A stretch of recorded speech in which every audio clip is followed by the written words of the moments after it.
85 கோடி ரூபாய் நில மோசடி செய்துள்ளதாக திமுகவினர் மீது பாதிக்கப்பட்டவர்கள் போலீஸ் கமிஷனரிடம் புகார் அளித்துள்ளனர்.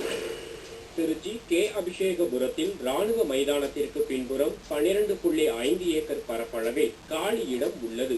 இதனை மத்திய மாநில அரசுகளில் பணியாற்றிய அதிகாரிகள் மற்றும் பொதுமக்கள் என 84 பேர்கள் தனித்தனியாக அவரவர் பெயர்களில் சொந்தமாக வீட்டுமனையாக வாங்கியுள்ளனர். இந்நிலையில் முந்தைய ஆட்சியின் போது திமுகவினர் ஆதரவோடு ஸ்ரீரங்கம் வருவாய் பிரிவில் சர்வேயராக பணியாற்றும் சார்லஸ் என்பவரின் உதவியோடு 12.5 ஏக்கர் நிலத்தை சிலர் போலி ஆவணங்களை கொண்டு மோசடி செய்துள்ளதாக கூறப்படுகிறது.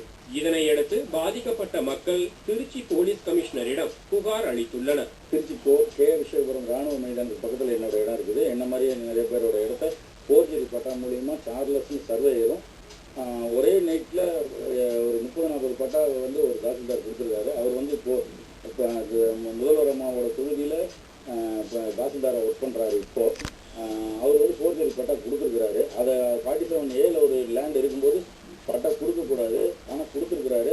அதை நாங்கள் கம்ப்ளைண்ட் பண்ணியிருக்கோம். கமிஷனர் அதை பற்றி இப்போ டிஸ்கஷனில் இருக்கிறாங்க. இடம் 12.5 ஏக்கர்.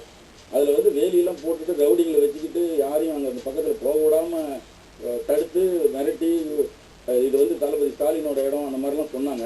எந்த அளவுக்கு உண்மைன்றது போலீஸ் இன்வெஸ்டிகேஷன் பண்ணிட்டு இருக்கிறாங்க. மதிப்பு 84 கோடியிலேருந்து நியர்பை 100 crores வரும், 100 கோடி கிட்ட வரும்.